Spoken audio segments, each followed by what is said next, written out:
Ansiada apertura. Venezuela y Colombia abrirán la frontera de forma progresiva. A la espera, tímidamente Padrino López pide liberación de militares secuestrados. Reina el silencio. La muerte de Jesús Santrich sigue siendo un misterio a develar. Castigados, choferes y usuarios sufren por la crisis de transporte en zonas populares. Escalada de violencia. Una mujer fue asesinada por su mejor amigo dentro de su propia casa.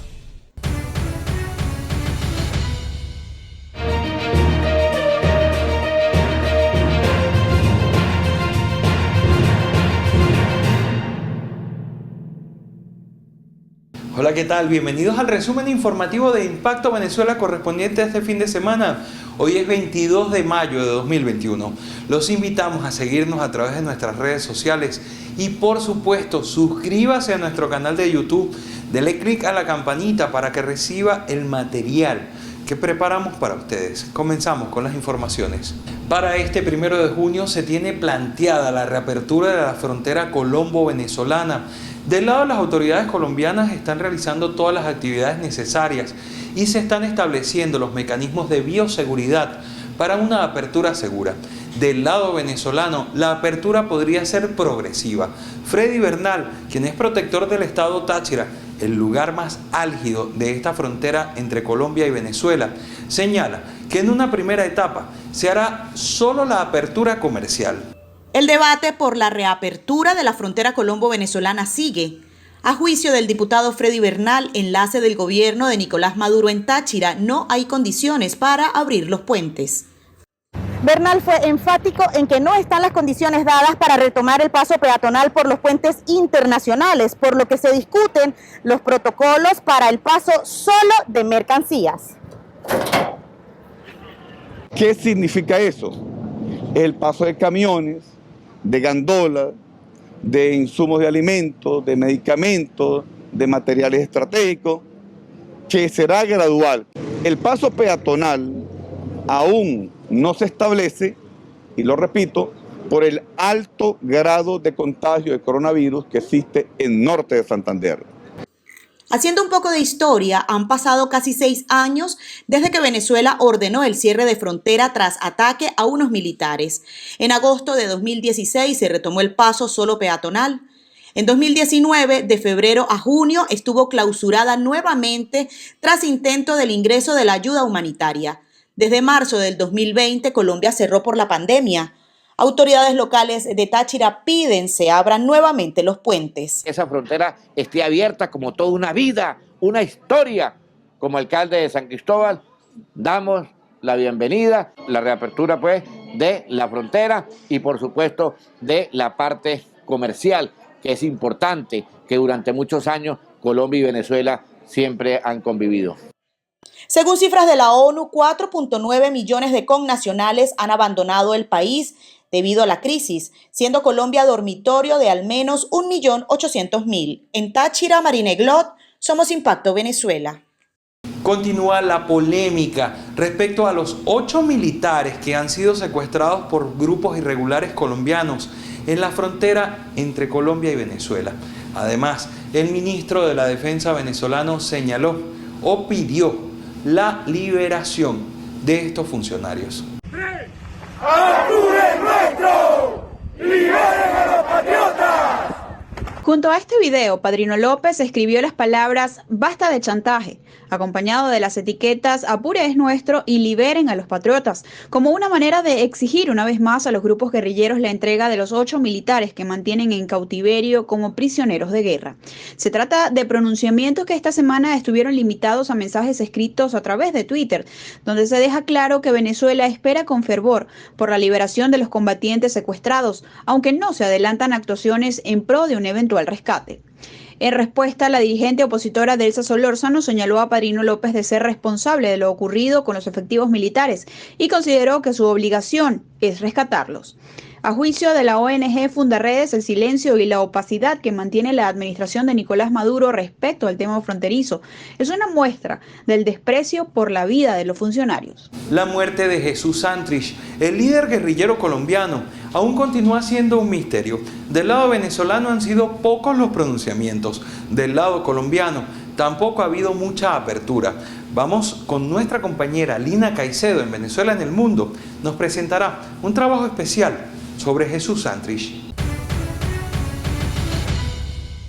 Hola Jesús, nuevamente gracias por este contacto. Pues así es, la muerte de Jesús Santrich se convierte en una piedra en el zapato para Venezuela, pues se confirma que efectivamente el guerrillero estaba en su territorio. Pero ¿qué implicaciones tiene este fallecimiento para el gobierno colombiano e incluso para las mismas FARC? Veamos.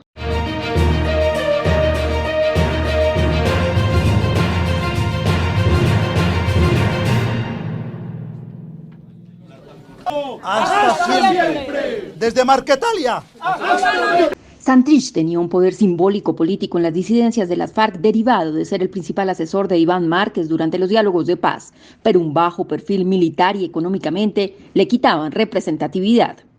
Santrich es un tema más simbólico y es un impacto de opinión, más políticamente y militarmente sobre todo, y económicamente no tenía una gran ascendencia. Se veía un Santrich que estaba hasta en el barrio 23 de enero a partir de información de inteligencia con los colectivos chavistas, pero en un tema más político, ideológico, pero no tenía una capacidad militar o económica dentro de estas estructuras.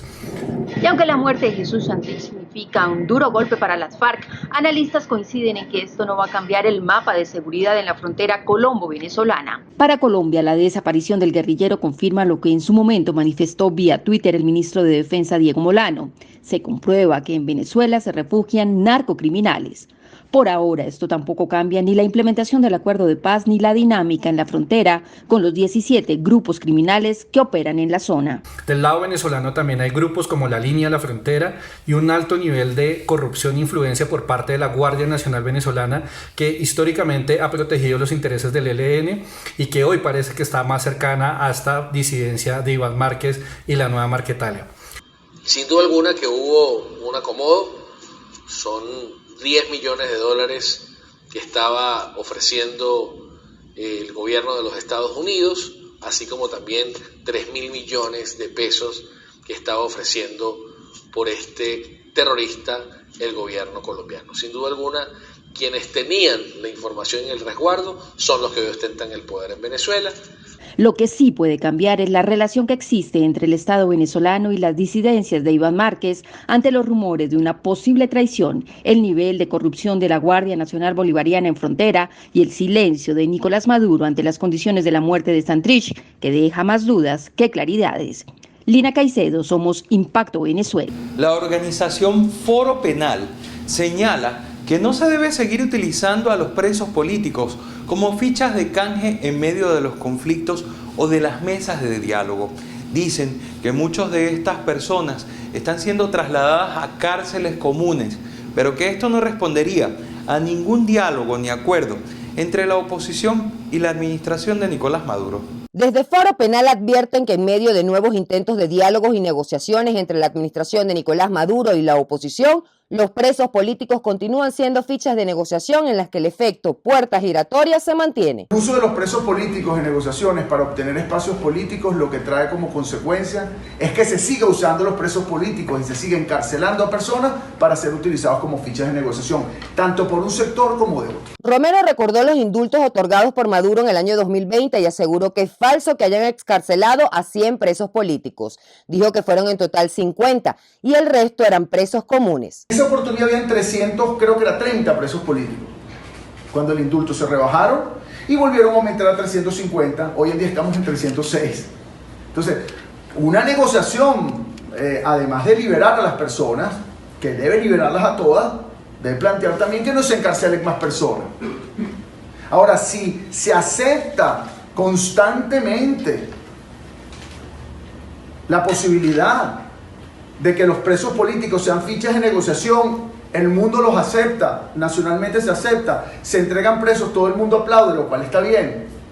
En relación al decreto de Maduro que insta a trasladar a los presos políticos a cárceles comunes, desde Foro Penal sostienen que dicha acción es totalmente contraria al Código Orgánico Penitenciario y aclaran que ya se habían dado 48 traslados irregulares antes del decreto, de los cuales solo 17 son presos políticos. Todos estos traslados, que lo reitero, llevan ya semanas haciéndose, violan flagrantemente estas disposiciones y se han hecho de espaldas a la defensa, a los familiares y a los propios interesados. Según Foro Penal, al día de hoy hay 306 presos políticos y desde el año 2014 han detenido a más de 16.000 personas, de las cuales 9.378 tienen medidas restrictivas a su libertad. Mildred Manríquez, Somos Impacto Venezuela. La crisis del transporte continúa afectando a los venezolanos. En Caracas, específicamente en Antímano, las personas deben pagar más por los productos de primera necesidad debido a la dificultad que tienen para trasladarse hacia los centros de abastecimiento.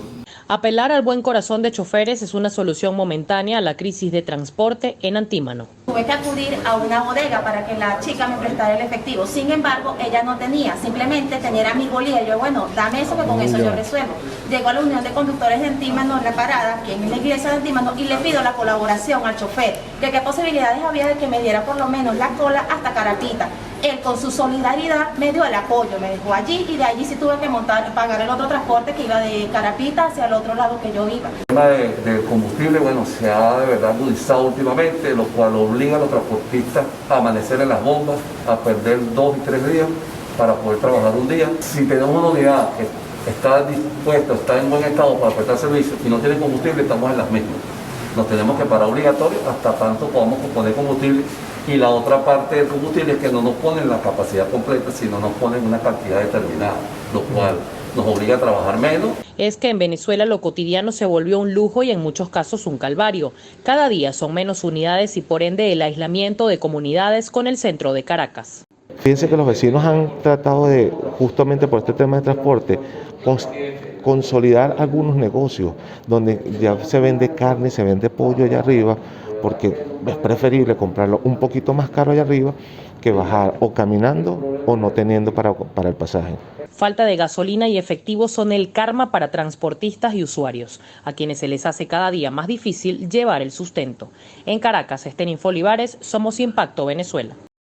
En el oriente de Venezuela, específicamente en la ciudad de Lechería, estado Anzoátegui, el alcalde de esta ciudad denunció discrecionalidad al momento de inmunizar a los venezolanos. Señala que es necesario tener un carnet político para ser elegido para las vacunas. Para destrabar lo que parece ser un apartheid sanitario, cuando hablamos de que solo se vacunan los que tienen el carnet de la patria o solo se vacunan los que el gobierno decide de una manera directa o impuesta y no se está respetando la cadena de orden lógico que debe crearse y respetarse. Señaló que ha sostenido reuniones con el Ministerio de Salud, la OMS, la OPS, la Unión Europea y la empresa privada en la campaña que denominó Vacunas para Lechería, con el fin de dar celeridad al plan de inmunización.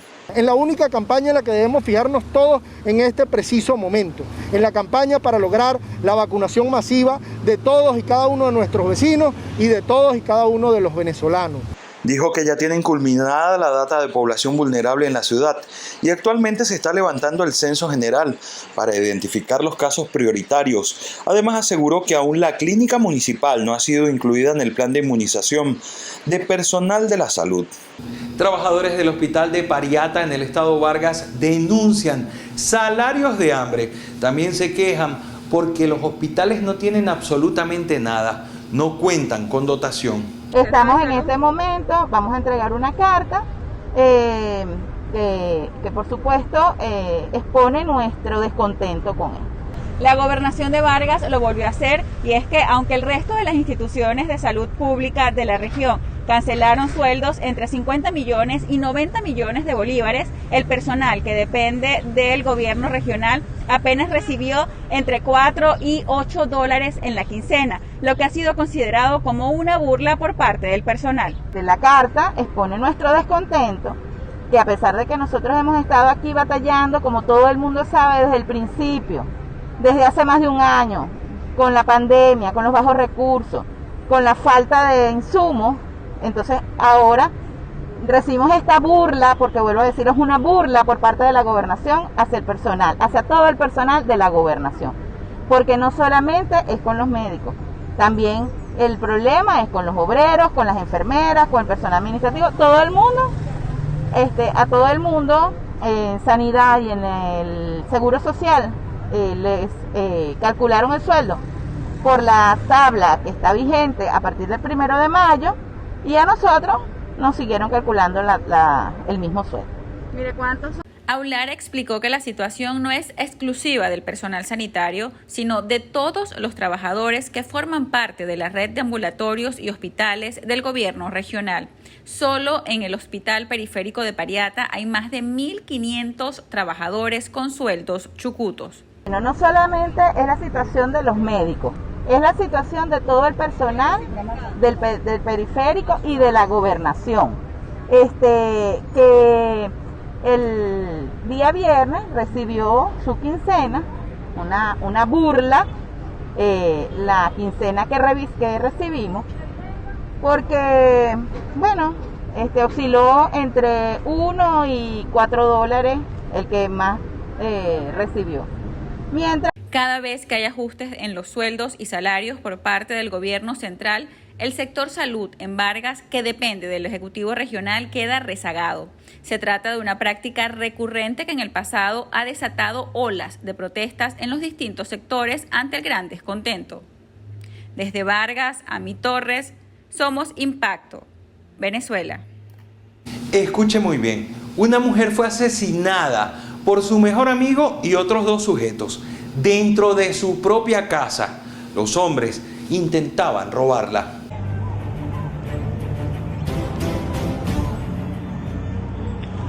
Amigo ratón del queso, una frase utilizada para poner en duda la supuesta amistad de algunas personas. Y es que la confianza está siendo utilizada en Venezuela para cometer atroces crímenes como el de esta joven de apenas 25 años que nunca imaginó que su mejor amigo se convertiría en su asesino.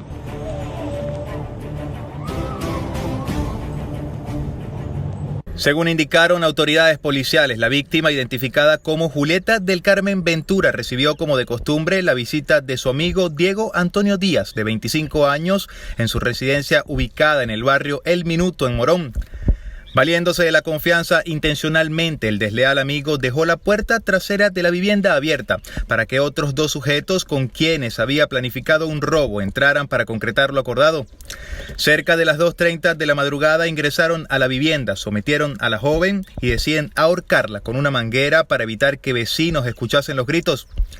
Comisiones del 6CPC iniciaron las investigaciones del crimen y tras múltiples interrogatorios y respuestas incoherentes por parte del supuesto amigo, deciden allanar su vivienda. Para sorpresa de los funcionarios, en la casa del sospechoso se encontraban varias de las pertenencias robadas a la víctima aquella madrugada. Hacemos un llamado de alerta a las autoridades y a todas las organizaciones que trabajan en pro de la prevención para que nos aboquemos al trabajo, porque sabemos que hay muchas estadísticas, las estadísticas han aumentado debido a la pandemia y otra serie de factores que han sido detonantes para que sigan incrementando los niveles de femicidios, de violencia basada en género y violencia intrafamiliar. El homicida fue detenido y sus 2 cómplices fueron capturados en la zona del Cambura, en Puerto Cabello.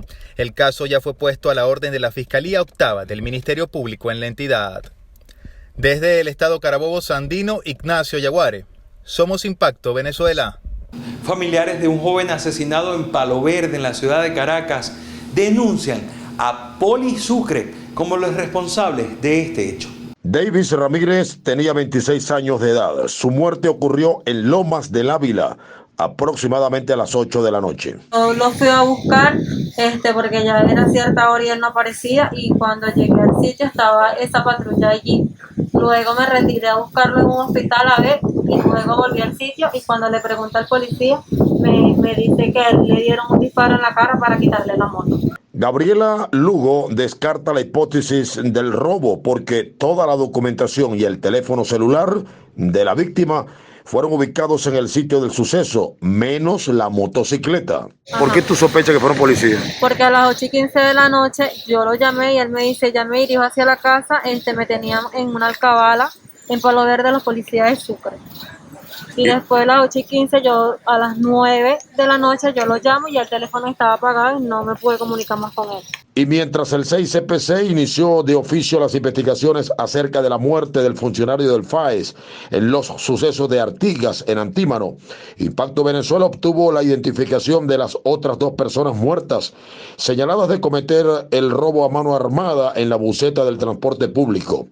Se trata de Michel Anthony Rivas, de 25 años, y de Alexis Morales de 28. La esposa de este último dijo lo siguiente. ¿Qué sabes tú de cómo mataron a tu esposo? No lo sé. Yo lo que sé es que él no fue enfrentamiento. Él no tenía para enfrentarse. ¿Cómo? Él no tenía más y nunca pudo enfrentar. Eso fue otra cosa. Ellos pueden hacer lo que les da gana. No. Tú dices que tu esposo no tenía arma, ¿verdad? No tenía para disparar. Pero entonces lo mataron malamente. Él no mató a ese policía. Él no lo mató. Las últimas horas han sido de una extrema violencia en la ciudad de Caracas, al punto de que se registran por lo menos 10 homicidios, con igual número de ingresos a esta medicatura forense de Bellomonte. En Caracas, Santiago Gutiérrez, Somos Impacto Venezuela. Y en medio de la pandemia, donde hay clases a través de las redes sociales o a través de internet, clases virtuales, hay comunidades del estado de Lara que sencillamente no pueden hacerlo, pues llevan años sin ni siquiera tener tono en sus teléfonos, mucho menos servicios de internet. El equipo de Impacto Venezuela se ha trasladado hasta el sector San Lorenzo en el norte de Barquisimeto. Aquí, como observan ustedes en las pantallas, los cajetines de la empresa estatal CanTV se han convertido en adornos debido a que los habitantes de esta zona no cuentan ni con el servicio de telefonía fija, es decir, están incomunicados, y tampoco cuentan con el servicio de internet. Les contamos. Con desesperanza, así se sienten los vecinos al ver que su problema no tiene solución. Quienes tienen hijos lamentan que en ocasiones el internet que pagan por suscripción tenga problemas en la conexión. Es complicado para nosotros los padres, los representantes que tenemos niños en colegio, obviamente pues hacer la entrega de las tareas. Aquí afortunadamente llegó una empresa privada y es la que nos está prestando el servicio de internet. Sin embargo, para la línea telefónica usamos nuestros teléfonos y esta empresa de internet privada falla mucho con el servicio. En Internet CanTV yo no puedo hacer las tareas, o sea, las puedo hacer, las puedo escribir, pero no las puedo mandar, es como si no las hiciera. Los docentes de la zona manifiestan además que los estudiantes no puedan tener una educación de calidad como consecuencia de la falla que tienen los servicios de telecomunicaciones. Conozco una vecina que le enviaron un recibo de cobro por 3.500.000 bolívares en lo que va de año. Si no han pagado, no han prestado el servicio, ¿cómo pretenden que cobremos? Por otra parte, en diversas comunidades también sus habitantes se quejan porque la estatal telefónica CanTV ahora pretende cobrarles el servicio de telefonía fija y de internet sin percibirlo. El saldo de los teléfonos, los pocos teléfonos que tengan, hay padres que no tienen estudios para indicarle a los niños cómo hacer las tareas, entonces por eso es importante que cuenten con internet de calidad y que CanTV solucione el conflicto que hay o la grave crisis que tenemos nosotros por la comunicación en la urbanización de la información. En otras zonas del occidente del país, sus vecinos también han buscado la forma de visibilizar los problemas realizando pancartazos. Otros aplican obras de teatro para mostrar al resto de la población la condición en la que viven, mientras que otros aprovechan la oportunidad y anualmente cantan el cumpleaños a los servicios deficientes que la administración de Nicolás Maduro ha dejado en el olvido. En el estado Lara, Ramón Vélez, Somos Impacto, Venezuela. De esta manera llegamos al final del resumen informativo de Impacto Venezuela correspondiente a este fin de semana. Los invitamos a seguirnos a través de nuestras redes sociales. También suscríbase a nuestro canal de YouTube, dele clic a la campanita para que reciba las notificaciones del material que preparamos especialmente para usted. Y por supuesto, visite www.impactovenezuela.com. Información sin censura.